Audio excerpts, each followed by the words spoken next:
রাজধানীতে হঠাৎ করেই অবনতি হয়েছে আইন শৃঙ্খলা পরিস্থিতির। রাতভর বিভিন্ন স্থানে ছিনতাই, ডাকাতি ও গুলির মতো ঘটনা ঘটেছে। পৃথক ঘটনায় একজন গুলিবিদ্ধ ও বেশ কয়েকজন আহত হয়েছেন। স্বরাষ্ট্র উপদেষ্টা জরুরি ব্রিফিংয়ে জানিয়েছেন, দেশের বিরুদ্ধে ষড়যন্ত্র করছে আওয়ামী লীগ। বিস্তারিত দেখুন রকিব মানিকের রিপোর্টে।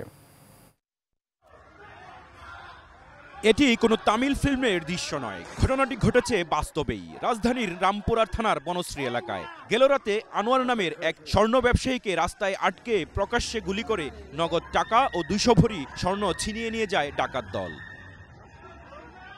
এই দৃশ্য রাজধানী মোহাম্মদপুরের। রিকশা আরোহী 2 যাত্রীকে আটকে ছিনতাই করতে দেখা যাচ্ছে 2 দুর্বৃত্তকে। তাদের হাতে ছিল ধারালো চাপাতি। রাতে স্বরাষ্ট্র উপদেষ্টা জরুরি সংবাদ সম্মেলনে জানান, আওয়ামী লীগ বিদেশে বসে টাকার বিনিময়ে দেশকে অস্থিতিশীল করছে। এই টাকা তারা বিভিন্ন জনের মধ্যে বিভিন্নভাবে ছড়াচ্ছে এবং দেশে একটা অস্থিতিশীল পরিস্থিতি চেষ্টা করতেছে, কিন্তু তারা কোনো অবস্থায় সাকসেস হবে না। আইন শৃঙ্খলা পরিস্থিতি অবনতি হওয়ার প্রতিবাদে প্রশাসনের জবাব চেয়ে ঢাকা বিশ্ববিদ্যালয়ে রাতে মিছিল বের করে সাধারণ ছাত্ররা।